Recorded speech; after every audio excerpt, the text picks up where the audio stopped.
Happy Sunday mga kahanggan! Kakatapos lang namin mag-jogging. Day 1. Magbe-breakfast lang kami, tapos kami ay sisimba.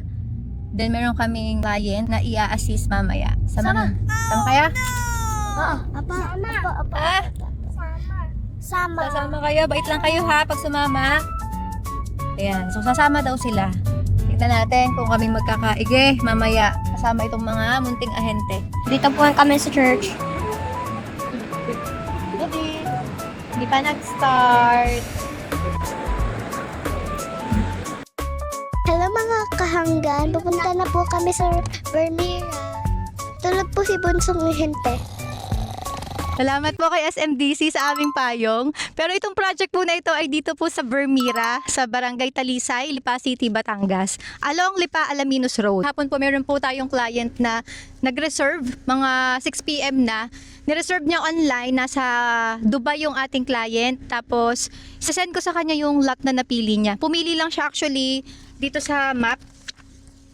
Tapos ay nag-send na rin siya ng reservation kasi before nag-send ako sa kanya ng aerial shot nung una niyang napili, kaya lang hindi agad siya nag-reserve na sold na yung lot na yon. So ngayon may napili siyang bago. Ma'am sir, ito po yung napili niyong lot. Ito po yung Pocket Park sa tapat po niya. Ito po siya. Yan. So ito yung current development ngayon dito sa area. And from here, kitang-kita niyo po yung central amenities. Ayan po siya. Tapos, ito lang po yung main road. Sa aerial shot po, ipapakita ko yung mula po doon sa main road, residential gate, tsaka po doon sa commercial lots, na tanaw po itong lot nyo. So, ang lotin nyo po ay mula dito. Yan. Until dito po.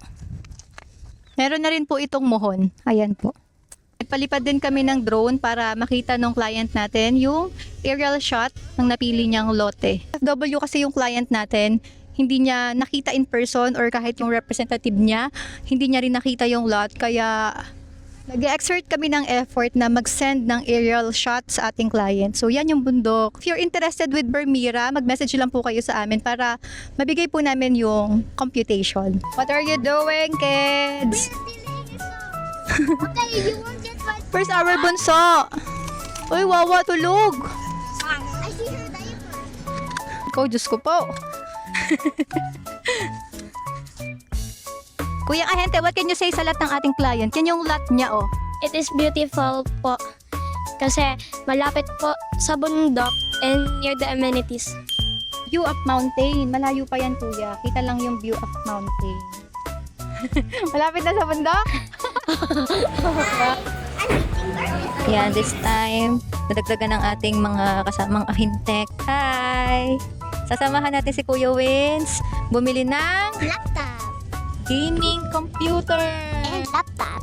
I call it laptop. You want it laptop? Yes. After nagpunta naman kami sa SM para i-pick up yung sunod na client. 4:40 PM kami nagkita, diretso na kami sa Sorrento. Ang una talaga nilang option, yung row house na Ella, 1.5 million. Pero pinakita ko rin sa kanila yung Chloe, baka magustuhan nila. Kasi bungalow siya, single attached, mas malaki yung lote niya. Tapos hindi pa siya dikit-dikit. And ayun nga, may nakita kami isang magandang pwesto na ang aliwalas ng paligid. Nung nakita nila, naramdaman nila na parang this is it. OFW yung ating client. In 2 days, aalis na sila, babalik na ulit sila sa ibang bansa.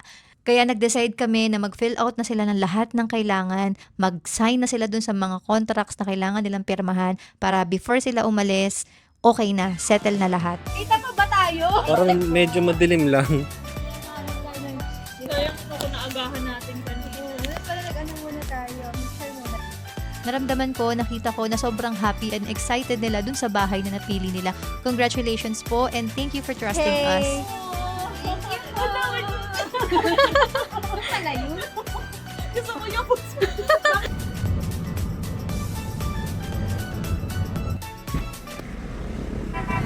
Tapos na yung aming transaction. Gusto ko sana sumama sa kanilang maglomi, kaya lang mayroon po kaming lakad. Hintay po yung mga bata, yung aking mga munting ahente. So gusto raw nilang itry ang lomi. Congratulations po sa inyo, sa ating mga kahanggan! Let's go! Kompleto, isa. Dalawa. Dalawa. Apat. Saan tayo kakain?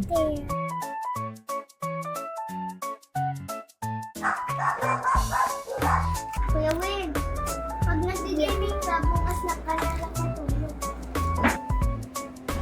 Pagka-uwi namin, nag-ready naman kami pambukas kasi maaga po ang aming turnover.